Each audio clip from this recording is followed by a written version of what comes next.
আজকে কথা বলবো ভেরিকোসিল নিয়ে। তো আমি আপনাদেরকে হোমিওপ্যাথি ওষুধগুলোর নাম বলবো।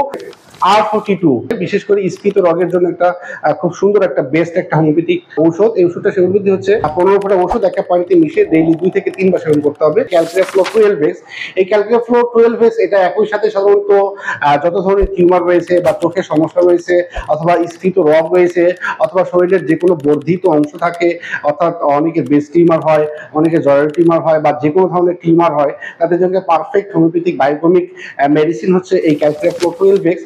হ্যামামিলিস 200 অথবা হ্যামামিলিস 02, হ্যামামিলিস 03, 05 এই ওষুধটা হতে পারে। বিশেষ করে হ্যামামিলিসের কার্যকারিতা এত বেশি স্ফীত রোগের জন্য এর একটা পারফেক্ট হোমিওপ্যাথি ওষুধ হচ্ছে এই হ্যামামিলিস। এই ওষুধটা সেবন বিধি হচ্ছে 2 ফোঁটা ওষুধ এক কাপ পানিতে মিশিয়ে ডেইলি 2 থেকে 3 বার সেবন করতে হবে। টুজা, এই ওষুধটাও সেবন বিধি হচ্ছে একই নিয়মে সেবন করতে হবে। এই 4টা ওষুধ যদি আপনি নিয়মিত 3 থেকে 6 মাস অথবা সর্বোচ্চ 1 বছর আপনি সেবন করেন, তাহলে আপনার আস্তে আস্তে আল্লাহ চাইতো আপনি ভেরিকোসিল থেকে আপনি মুক্তি পাবেন।